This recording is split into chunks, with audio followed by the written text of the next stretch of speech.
Vamos, então, agora convidar o colega Eduardo Irani Silva para fazer a sua apresentação. Ele vai abordar o tema Engenharia Pública e Programa Casa Verde e Amarela. Rapidamente, sintetizando o currículo do colega, ele é engenheiro civil, formado pela Universidade Federal de Santa Catarina, administrador de empresas pela Escola Superior de Administração e Gerência, ESAG-UDESC, corretor de imóveis, especialista em engenharia de avaliação e perícia, pelo Instituto Brasileiro de Avaliação e Perícia, IBAP-UNOESC. A sua experiência profissional, sintetizando, como eu disse, é sócio-diretor da empresa EIS, Engenharia, Comércio e Incorporações Limitadas, inspetor regional de Florianópolis e assessor da presidência do CREA Santa Catarina, diretor da empresa Futura Som Brasil e, no Confeia, atua como especialista da Comissão Temática de Engenharia Pública. Por gentileza, engenheiro, o plenário é do senhor e os colegas da forma remota.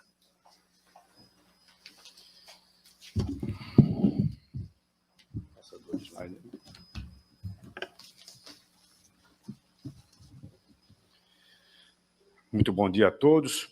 Agradecer ao professor Roberto por esse convite aqui para nós darmos o nosso breve resumo, né, da participação nossa no sistema referente à habitação social, dentro do sistema Confia e também com a participação no ACT do Ministério do Desenvolvimento Regional. Bom, já está na tela aí? Está no prontuário aqui. Ok. Eu vou falar, então, sobre a engenharia pública e o programa Casa Verde e Amarela, né? A nossa agenda hoje prevê um breve histórico da engenharia pública dentro do sistema. Desde 2015, que eu venho atuando junto ao CREA Santa Catarina e, mais recente, junto à CE, sempre ligado ao tema de habitação social, né? Um pouco também sobre a melhoria habitacional no programa Casa Verde e Amarela, recentemente instituído pelo governo federal atual, e as perspectivas que a gente tem na ACE com relação a esse assunto, né? Lembrando que hoje eu sou diretor aqui da ACE e nessa função eu fui convidado pelo Ministério do Desenvolvimento Regional para dar continuidade ao ACT, que hoje é formado por uma comissão com novos engenheiros lá no Confea. Então, a ACE tem uma cadeira de convidado especial, especialista, para acompanhar os assuntos ligados à melhoria habitacional e regularização fundiária. Bom, importante a gente salientar que, quando se fala em habitação social no país, né, nas últimas décadas, o que a gente viu foi sempre produção em massa de condomínios habitacionais, né? Como, mais recentemente, o Minha Casa Minha Vida, né? Ou seja, o governo destina recursos para que empresas construam unidades habitacionais e possam financiar a juros baixos a pessoas que podem pagar, né? O que a gente observava e observa é que, nesse período todo, uma parcela da população, a mais carente, né, ela ficava à margem disso porque não podia pagar o financiamento, né? E com esse novo governo e com as discussões que nós viemos tendo nos últimos anos, chegou-se a um programa que inclui, então, a melhoria habitacional para aquele que já possui a sua propriedade, mas não de forma digna, que são as propriedades precárias da população mais carente, né? Então, isso é uma forma de dar moradia digna para quem já tem a sua moradia, mas não vive dignamente. Então, é de se salientar essa mudança de paradigma, né, na habitação social. Trazendo aqui um histórico dos trabalhos desenvolvidos dentro do sistema Confia-CREA com relação à habitação social, em 2016, nós trouxemos à tona a discussão da Lei 11.888/2008, que tratava sobre assistência técnica para habitação de interesse social, né? Se resumia em um fundo nacional que financiava profissionais que estivessem dispostos a promover melhoria habitacional em residências de famílias de baixa renda, com rendas de até 3 salários mínimos. Ocorre que essa lei, você veja, de 2008, né, ela passou praticamente 10 anos, ou 8 anos, sem muitas ações, né? Isso por culpa do sistema político, talvez, que necessitava que os municípios tomassem a iniciativa para colocar em seus orçamentos plurianuais recursos para pedir ao governo que pudessem ser repassados, né? E nem sempre era prioridade dos governos dedicar melhoria habitacional em seus municípios, né? Então, por 2 ou 3 anos, nós percebemos até que houve algumas iniciativas, mas isso não foi em frente. O que aconteceu foi que, em 2016, nós motivamos a discussão, né, criando uma cartilha dentro do CREA, que serviu como um tutorial para que as pessoas pudessem trazer o assunto à tona, né, e conhecer um pouco mais dessa lei que estava adormecida. E foi aí que começaram, inclusive, as primeiras aproximações com o Conselho de Arquitetura, que já tratava desse assunto, né, através do IAB, através do próprio Conselho do CAL, que promoviam palestras e debates sobre a ATIS, que é a assistência técnica, e nós, então, iniciamos um movimento para que pudesse alertar os municípios da importância de termos uma ação para a população mais carente, né? Então, essa cartilha foi lançada em 2016, distribuída para todos os municípios, e isso culminou em 2017 com uma audiência pública do Ministério Público de Santa Catarina, capitaneada pelo Dr. Paladino, muito atuante aí na cidade, né? E o CONFIA, junto com o CAL, né, formamos um grupo de trabalho e promovemos uma audiência pública que chamou a atenção da prefeitura e dos órgãos envolvidos que esse tema precisava ser melhor abordado, né? Daquela audiência pública, houve a necessidade de nós repassarmos isso para todo o Estado, e nós, então, começamos a fazer convênio, nós, eu digo, à época da Coordenadoria de Engenharia do CREA Santa Catarina, convênios com diversas prefeituras, algumas até não tinham conhecimento da lei, né, uma vez que a lei é federal, mas precisaria ser regulamentada nos municípios. Então, nós tivemos em Joinville, Chapecó, Itajaí, São José, Blumenau, alguns desses municípios, inclusive, regulamentaram sua lei, na esperança de que nós pudéssemos, então, formar esse fundo, que à época não tinha recurso, para que pudéssemos atuar nos municípios, né? Em 2018, o CONFE e o CAL Nacional promoveram um seminário em Brasília, que é o Seminário de Assistência Técnica de Habitação de Interesse Social, e lá, então, nós pudemos reunir todos os atores desse processo, né? Então, o que nós vimos foi que CAL e CREA queriam fazer alguma ação e o governo, numa outra ponta, não conversava, né? Naquele evento, puderam participar representantes do Ministério do Desenvolvimento Regional, representantes do CAL e do CONFEA, e ali chegou-se à conclusão de que precisávamos interagir para que alguma coisa fosse feita, né? O que daquele seminário pôde se extrair é que nós precisávamos seguir em frente. E lá, logo em seguida, foi criada uma comissão temática de engenharia pública no CONFEA, né, para discutir o assunto internamente a nível nacional. Não adiantava isso ficar restrito a Santa Catarina, apesar de o CAL e CREA Santa Catarina terem sido pioneiros nesse assunto, na retomada desse assunto, achou-se por bem que isso teria que ser discutido a nível nacional para poder ter o governo uma participação efetiva, né? Inclusive, dentro do CREA foi criada uma comissão de habitação social, da qual o professor Roberto, o professor Estevão, o Gilberto, engenheiro Gilberto, estavam presentes, né?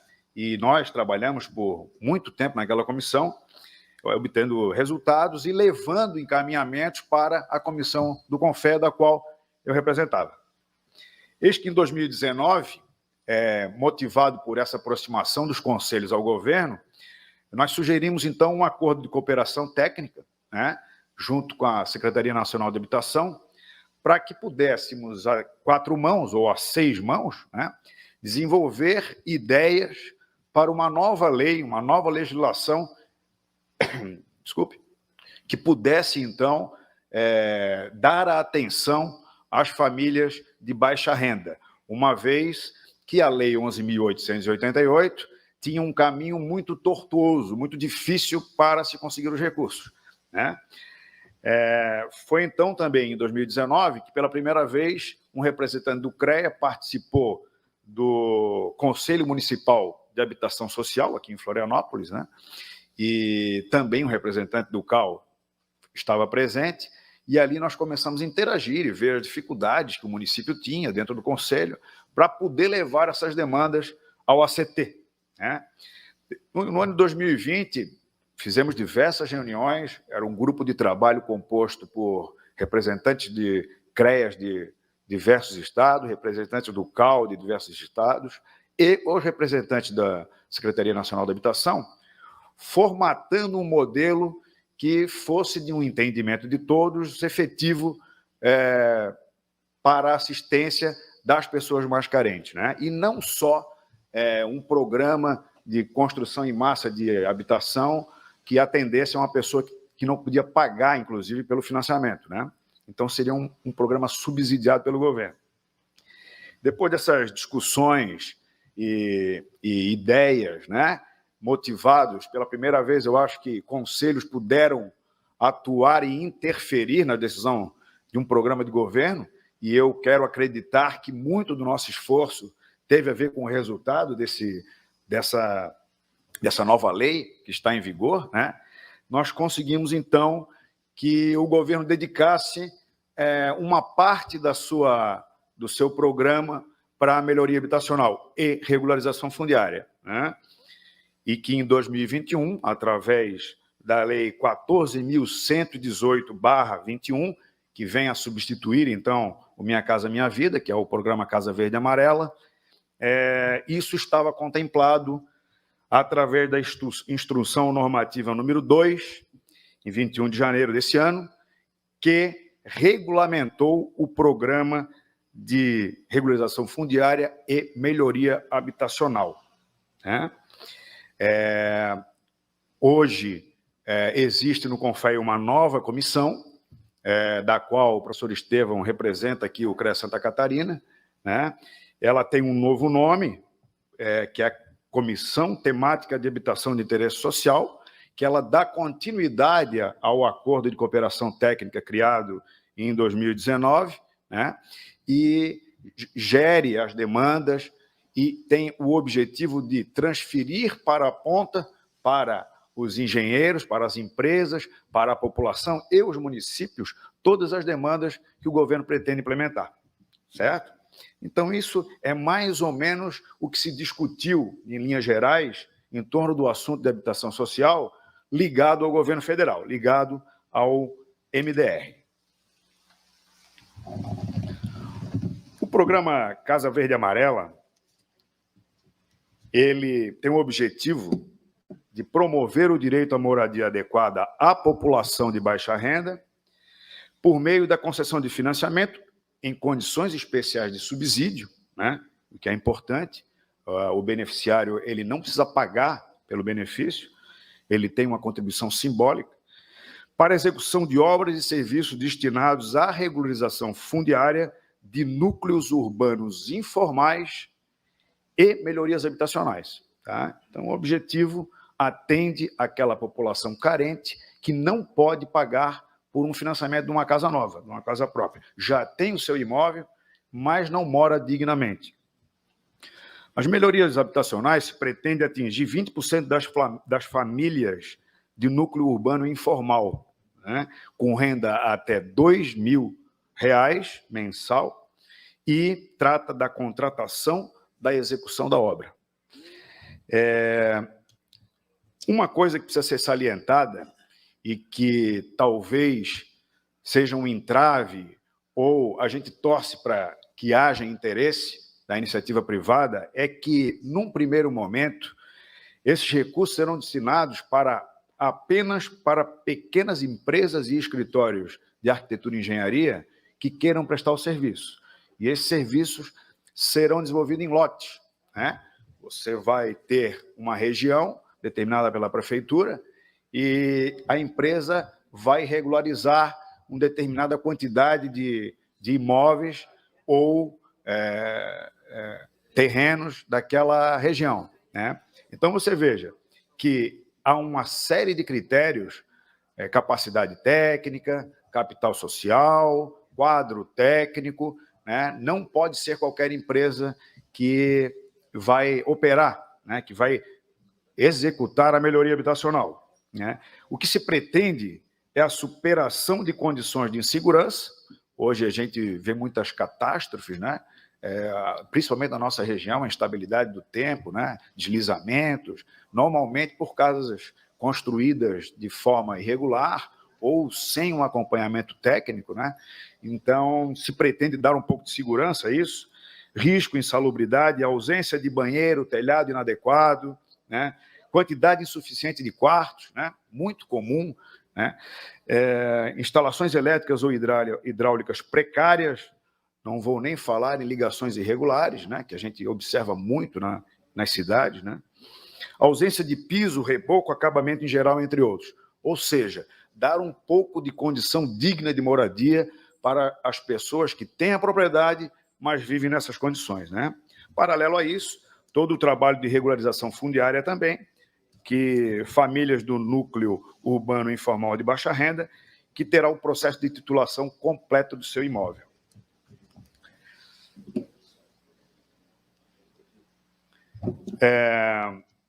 O programa Casa Verde e Amarela, isso aqui é um resumo, tá? Se vocês acessarem o site do Ministério do Desenvolvimento Regional, tem toda a ementa do programa discriminada todas as atribuições, critérios, investimentos. Eu resumi aqui nos principais tópicos as atribuições do MDR como gestor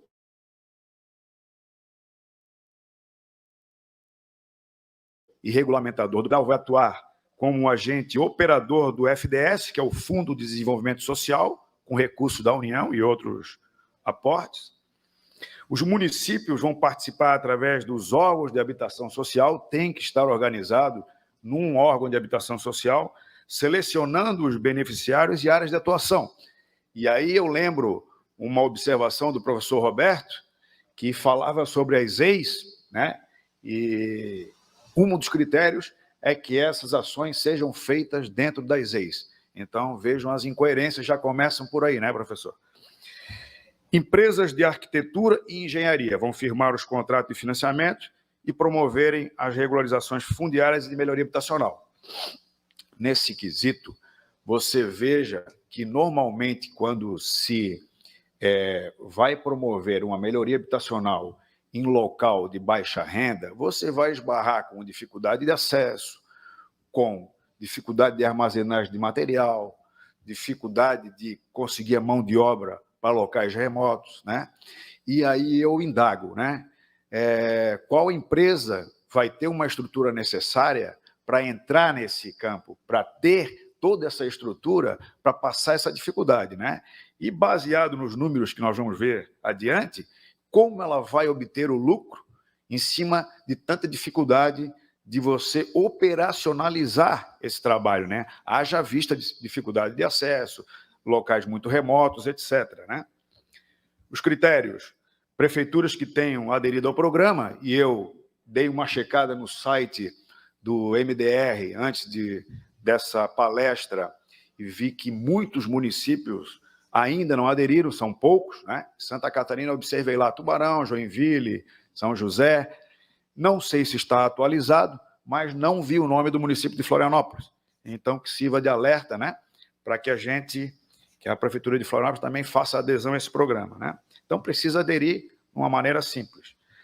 Áreas em perímetro urbano regularizável, classificada no REUB-S. Evidente que não vai ser possível dar essa assistência em locais clandestinos, em áreas de deslizamento, em locais que não são plausíveis de regularização. Esse é um critério básico e que faz todo sentido, né? Os beneficiários têm que ser maiores de 18 anos, devendo ser possuidor do imóvel, né? E este imóvel tem que ser o único da família, tá? Ele não pode ter mais de um imóvel, não terá direito a essa melhoria. E a renda mensal corrigida para até R$2.000 mensal, certo? Os investimentos do programa. A regularização fundiária, ela vai dispor de até R$1.411 por lote para as diversas fases do processo, da titulação, né? Taxas com cartório, com layout de projetos, etc. A melhoria habitacional, ela vai ter um kit de até R$22.000 por moradia, distribuído em vários kits de melhoria, né? Já falei sobre cobertura, sobre instalação elétrica, sobre instalação hidráulica, né? Nós podemos até sonhar um pouco mais e, quem sabe, em algumas residências, uma energia solar, né? Em casas mais bem executadas. Enfim, são uma composição de kits que podem chegar até 22, não necessariamente todo esse capital. O beneficiário ele vai efetuar uma parcela única de R$50 para quem ganha até 2 salários mínimos, ou R$2.000. Eu coloquei isso aqui porque o programa prevê o auxílio para rendas de quem ganha um pouco acima disso. Mas o nosso foco na melhoria habitacional é a população de baixa renda. O nosso programa ele está voltado para essa faixa da população. Quais são as perspectivas da ACE com tudo isso aí? Bem, primeiro, né, aqui como diretor de políticas profissionais e como convidado do Ministério para integrar o ACT, a continuidade do ACT até 2022, né, a gente quer passar toda essa bagagem de estudos, essa experiência que a gente teve dentro da prefeitura e dentro do próprio conselho, para todos os novos integrantes e para que isso consiga realmente fazer efeito a quem precisa, né? Então, nós vamos continuar trabalhando junto ao ACT para tentar divulgar esse programa. Existe agora um grupo formado por representantes do CAU, do CREA e do Ministério, e a nossa participação também, no intuito de formar um documento ao final deste ano para divulgar em todos os municípios, né, toda essa nova regra que é o Casa Verde e Amarela. Tá? Só que nós temos uma ideia, e tivemos essa ideia lá atrás, sugerimos isso ao Ministério, de que o nosso projeto era poder proporcionar ao profissional autônomo, ao recém-formado e até o estudante de engenharia dentro das universidades, a possibilidade de ter um trabalho nessa área, né?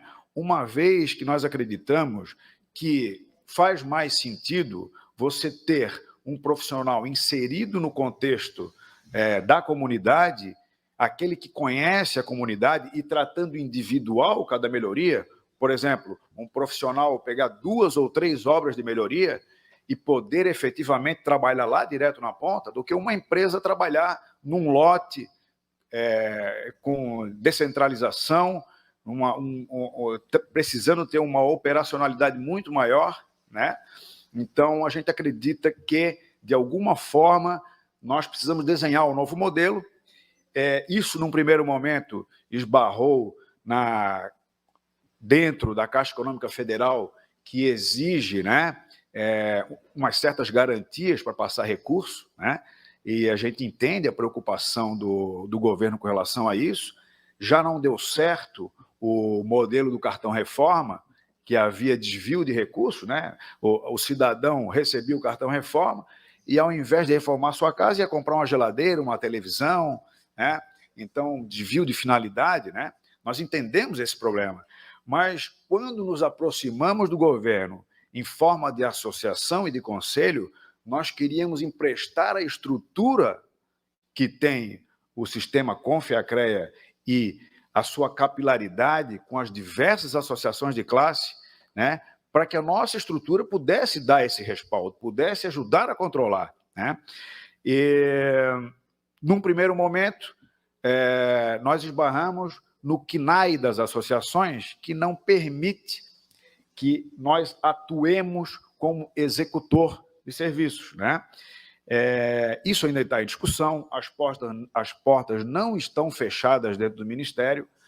O governo entende que isso pode ser uma segunda etapa, vai depender muito do sucesso que essa primeira etapa vai ter com as empresas, e eu novamente reitero que eu torço para que hajam empresas interessadas em entrar dentro de uma comunidade, passar trabalho para fazer uma reforma,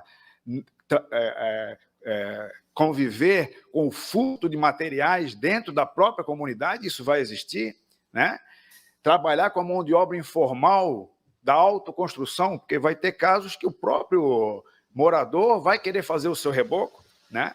Então, a gente torce para que isso dê certo. Mas deixamos aí uma sementinha, né, de que isso é possível. Nós estamos tentando um projeto piloto aqui dentro da CE para que nós possamos fazer um modelo e mostrar que dá certo, tá? Usar a estrutura das associações e de profissionais autônomos que têm disponibilidade. Inclusive, nós fizemos uma aproximação com a Universidade Federal, que se motivou muito no assunto, cedeu espaço. Nós temos uma ideia até de criar uma disciplina opcional para que os estudantes possam conviver com essa situação e sair de lá, pelo menos, com um horizonte, né? Mas isso, né, professor Estevão, vai ser uma briga dura aí, mas nós não vamos desistir, né? Só para citar, né, uma das coisas que o sistema pode ajudar, nós já temos a RT Social, um livro de ordem georreferenciado. Nós, ano passado, fizemos uma correção no livro de ordem, inserindo o georreferenciamento. O CAU também tem um sistema de georreferenciamento nas suas RRTs, né? E isso faz com que dê a certeza de que o profissional esteve na obra, né? Uma forma de cuidar do assunto melhor, né? E a certidão de acervo técnico, que foi uma sugestão nossa, para que seja validado cada melhoria habitacional com um acervo específico. E aí sim o governo pudesse, então, repassar o recurso, né? Então, assim, nós temos ideias que vamos tentar materializar no projeto piloto. Por fim, e o que rege tudo isso, né, o que gira, que é o financiamento, né? A presidente Patrícia comentou na apresentação dela que o CAU já destina 2% de seu orçamento para tratar de melhoria habitacional, né? De uma forma espontânea. Tem algumas ações já relativas a isso, sem depender do governo, né? E nós acreditamos e torcemos para que, e vimos insistindo, para que o sistema Confiacrea também possa pensar dessa forma, né? E a gente, quem sabe, consiga, através dos representantes que estão participando desse evento, do CREA, da Mútua, né, que mostraram aí o poderio que tem essas entidades, de que a gente talvez possa ter uma linha alternativa de crédito para ajudar as associações a colocar o profissional autônomo à frente desse serviço de melhoria e a gente, enfim, conseguir, então, convencer o Ministério de que melhoria habitacional em população de baixa renda precisa ser feita pelo profissional autônomo. Eu agradeço o espaço, me coloco à disposição, né, para que, se tiver perguntas, e mais uma vez, professor, muito obrigado pelo prestígio e vamos em frente. A gente vê aqui a participação sempre presente, né, do professor Estevão, que está muito ligado ao assunto. Nós temos conversado bastante sobre isso e temos esperança de que a melhoria habitacional vai acontecer. Já tem recurso disponível do governo para esse ano, né? Só precisam os municípios agora tomarem conhecimento e começarem o trabalho. Muito obrigado.